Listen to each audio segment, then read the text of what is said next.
Welcome to Business Innovators Radio, featuring industry influencers and trendsetters sharing proven strategies to help you build a better life right now.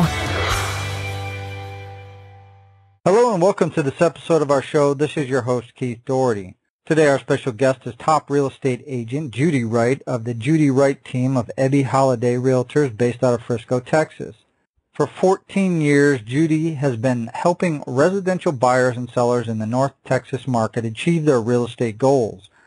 Although she has earned countless awards, including D Magazines Best Realtor in Dallas title 10 times, Judi measures her success on the quality of her relationships rather than the quantity of her transactions. With over 95% of her business coming from referrals, it's obvious her clients agree she is the top realtor in their books also. A certified luxury home specialist and certified negotiation expert, Judi combines her vast experience and skills with unwavering tenacity to guide each and every client through the process to achieve the best possible outcome for them. All right, with all that said, Judi, welcome to the show. Thank you. I'm very excited to be here. And Judi, if we could start for our listeners, what led you into real estate? Was it something that you always knew you wanted to do, or did you maybe stumble into it? I stumbled into it, actually. I started taking real estate classes in between corporate jobs, thinking that it was something I would get my license for when I retired in the future.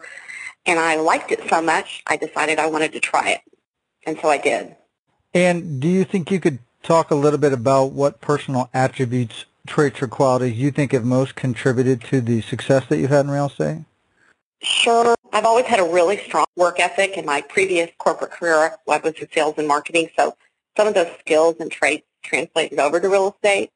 When you're selling a home, you're marketing it, just like when you market a product, you're packaging and presenting it to the market in the best possible manner to try to maximize its value. So I feel like those skills crossed over and made it easier for me. I'm a natural connector, networker, and kind of a socially active person, and those skills also have crossed over and contributed to my success, I think. You know, when you're moving people to a new area, being able to connect them with, hairdressers, doctors, dentists, grocery stores, just anything and everything, that people that are new people moving to a new area need. I feel like, having those natural skills have served me well. And do you think you give our listeners an example of when these traits have played a role in your path towards success? Yes. I've had people move to the area and be very scared, never moved before. They don't know anybody. And, I've connected them with a daycare, for their children and helped them find a neighborhood that, fit exactly what they were looking for, maybe with the community amenities that, something that they were interested in. I've connected people where I've helped a spouse find a job in the area through my connections and my network of clients and friends. And, I've helped people, find doctors, dentists, hairdressers, just about anything and everything. You'd be amazed. I regularly get texts from clients I sold houses to, 5 years ago. We need to replace the window. Who do you know? I mean, it's a continual thing. It doesn't end. The relationship doesn't end when they purchase a home. So I guess I just kind of become a lifelong resource to them. And I think that helps when you're new to an area specifically. Excellent. And Judi, I think whenever somebody builds a successful business or a career, that sometimes the path to get there is filled with bumps in the road along the way. Can you talk a little bit about some of the adversities or trials that you've had to overcome in order to achieve your goals? Yes. When I first went into real estate, I was a single mother of 2 boys, not receiving child support at that point in time, and it was very scary. So I had to borrow money from my 401k to get started to fund my business. And I think doing that really fueled my passion to work and made me work harder because I knew I had to. And, I didn't have a choice. I had kids to feed, and, one of them was a couple years away from college. So I was responsible for putting them through college. So my bumps were more about becoming self-employed, insuring myself, feeding my children, getting my business started, and then learning how to run it. When you come to the corporate world, it's a whole different thing when you're self-employed, and all the different, systems and things you have to put into place, and all the different things I had to do. It was, the first year was hard, but it was so fun. I liked it so much that it didn't feel hard. Looking back on it now, I know how hard it was. But I was very fortunate to sell a house my first week in the business, so I can't really, I guess it wasn't as bad as it could have been is what I'm saying. But definitely had to overcome being afraid of failure. And Judi, as these obstacles came up for you, what kept you going despite the obstacles? Why didn't you give up? What was your driving force? Well, I've always believed in hard work, and as I said, I was having so much fun doing it. I got a lot of fulfillment out of helping buyers and sellers accomplish their goals and sometimes their dreams. First-time home buyers, it was really exciting to me every time I put a first-time home buyer in a home because I can still remember when I bought my first home. I think I got a lot of enjoyment out of helping people, and I knew that my hard work would set an example for my boys. It was really important to me that that they understand that hard work can pay off. So I got a lot of enjoyment, and I was able to set an example for them, and later on send them to college debt free. So I didn't give up because it was very enjoyable, I guess would be the best thing to say. And I guess kind of looking forward, what's your vision for your business and your career over the next 5 years? Well, I just became a team this year on January 1st, so that's pretty new for me. I added 3 additional agents and a transaction coordinator to my team. So we went from, 1 assistant and 1 agent to 4 agents, an assistant, and a transaction coordinator. So that was a pretty big move this year. So my goal, I think I'd want to double our business in 5 years, probably have 3 more agents, maybe a marketing specialist and a listing specialist on staff. But I would only want to do that if we can continue to offer the same level of service and personal support to our buyers and sellers, because honestly, for me, size isn't the most important thing. Happy customers are. And I guess kind of on top of that, what do you feel is the best way you market yourself as a real estate professional so you can have continual growth? Well, I think it's really important that our clients see our personality and know that we're here to help every step of the way. Our team is very personable, approachable, and very available. You won't find a message on our voicemail at night that says, you're calling after 6 p.m. and we'll call you back tomorrow. We don't do that. We're very, we answer our phones. And real estate is a people business, but it's filled with legal and negotiation challenges, and I think it's really important that our clients feel like someone's available to help them every step of the way, because people get scared in real estate, and there's lots of scary little things that, we try to take the fear out of the process for them. We want to reduce the stress to as little as possible, and we can't stay awake 24 hours a day, but we want our clients to feel like we're always there for them. And I think it's working for us. About 95% of our business comes from repeat customers or referral from repeat customers, and that's really how we grow our business every year.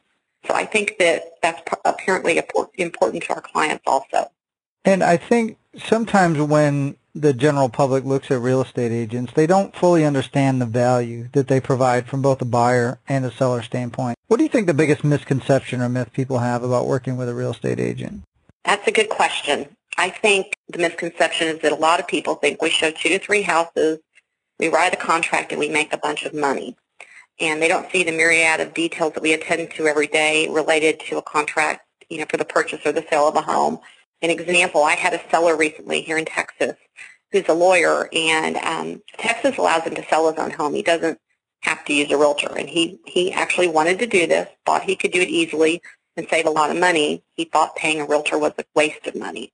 And very quickly into the process, he had his home on the market, was doing open houses and, going about the process of selling it. And I don't know, 3 or 4 weeks in, I got a phone call from him, and he said, come to my house, I want you to list my home. So I came there expecting, to give him my whole marketing presentation, show him everything I could do. And he said, no, I want your listing agreement. I'm signing it right now. After 3 weeks of trying to handle it himself, he said he never wanted to deal with it again. And we sold his home in 8 days and successfully closed it in less than 30. And he's a very happy seller. And, some of the things, from making sure earnest money and option money get delivered on time, the title commitment and HOA docs are delivered, and making sure that we meet all the contract provisions, negotiating the repairs, dealing with appraisers, sometimes even helping to sell the client's furniture. We do it all.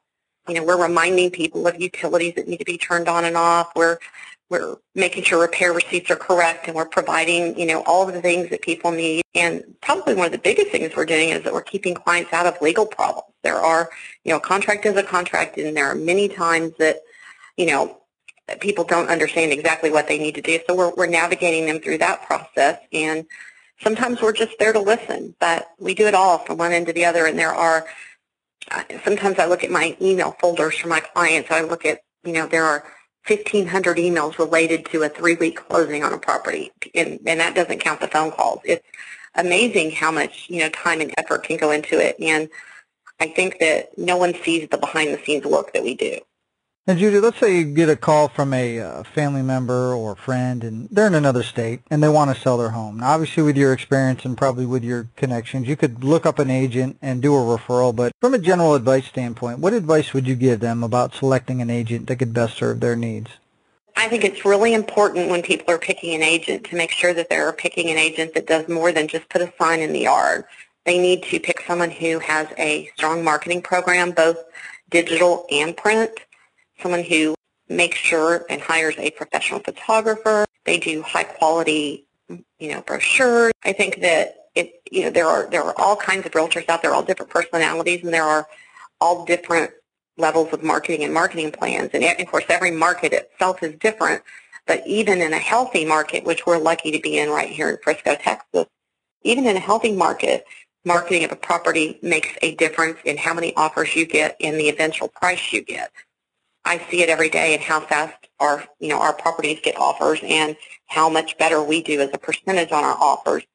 So I think someone who has a great marketing plan, both digital and print, and then take a look at their years of experience, and particularly their experience in negotiating. If somebody, there are a lot of agents that reduce commissions and do all types of things like that, and I feel like if they're willing to just reduce their commission right off the top of the hat when they're talking to you, they're probably also not going to negotiate really hard for you in selling your home or buying your home. So those are skill sets I think are really important, and pretty easy to search through and see if someone has that if they have that marketing plan, and in talking to them you can see what type of negotiation skills they have. And Judi, obviously based out of the Frisco, Texas area, and if somebody's looking for real estate services or an agent in that general area, what's the best way they can find out more information about you and how you can help them?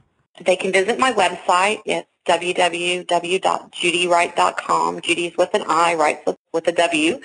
They can see lots of information there. They can read my blog. They can find out about me and my team. And they can also call me at 214-597-2985. Excellent. Well, Judi, obviously we want to thank you for taking time out of your schedule to come here today and share all your professional real estate experience with our listeners. And if you're listening and you want to learn more about Judi, obviously you can go to her website, like she said. Also, below this interview, we'll have a link to her site and any other contact information we have so you can see how she can help you with your real estate needs. So with that said, everybody, until our next show, have a great day, and we'll talk to you soon. Thanks for listening to Business Innovators Radio. To hear all episodes featuring leading industry influencers and trendsetters, visit us online at businessinnovatorsradio.com today.